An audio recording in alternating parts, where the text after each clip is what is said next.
Ngayon natin ang ating report. I, Donald John Trump, do solemnly swear that I will faithfully execute that I will faithfully execute the office of President of the United States the office of President of the United States and will, to the best of my ability,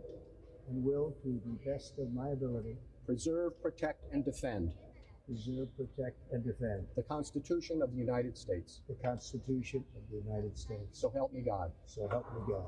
Congratulations, Mr. President. Simula na ng Golden Age of America.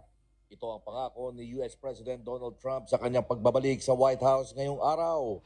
Sa kanyang talumpati, sinabi ni Trump na uunlad at muling igagalang at kaiinggitan ang Amerika sa buong mundo.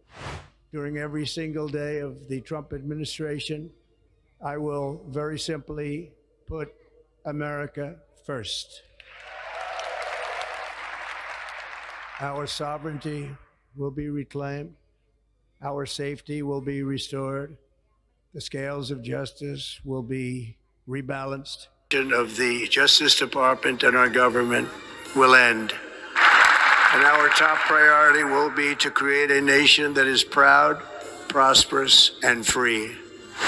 Hindi na nagsayang pa ng oras si US President Donald Trump upang agad na ipatupad ang mga pagbabago na nais niyang gawin para sa bansa.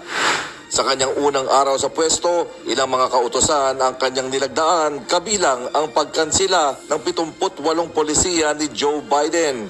Kasama rito ang executive order na nag-aatras sa mga federal na ahensya na palawigin ang mga pagbabawal sa diskriminasyon sa kasarian. Pinirmahan rin ni Trump ang isang aksyon na nagpapatupad ng hiring freeze para sa mga empleyado ng federal ng gobyerno sa pamamagitan ng executive branch. Formal ding itinatag ni Trump ang bagong Department of Government Efficiency bilang isang entity sa loob ng federal na pamahalaan sa isang ehekutibong aksyon. Nagdeklara rin ito ng national emergency sa south border at gagamitin ang mga resources at tauhan ng Pentagon upang magtayo ng border wall.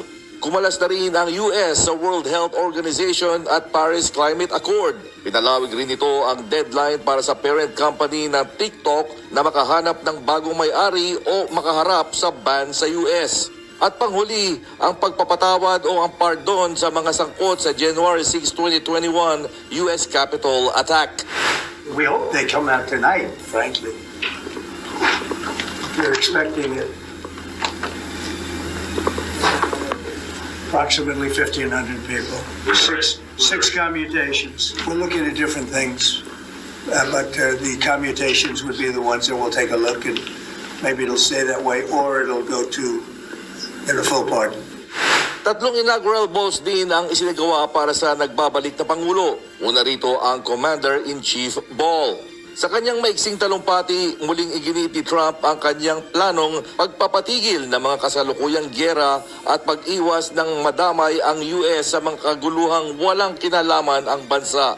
As I said in my inaugural address, we will measure our success not only by the battles we win, but also by the wars we end, and perhaps most importantly, the wars we never get into. It's called peace through strength.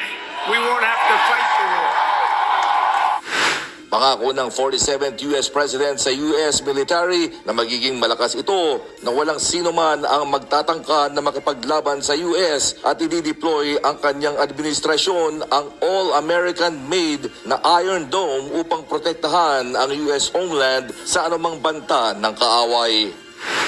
But we will again build the most powerful military the world has ever seen. We're going to have it. You know, we did that 4 years ago, and then it was a little bit dissipated. But we're going to do it again, but much bigger, much stronger than ever before. We're also doing the Iron Dome, all made in America. Dumala rin siya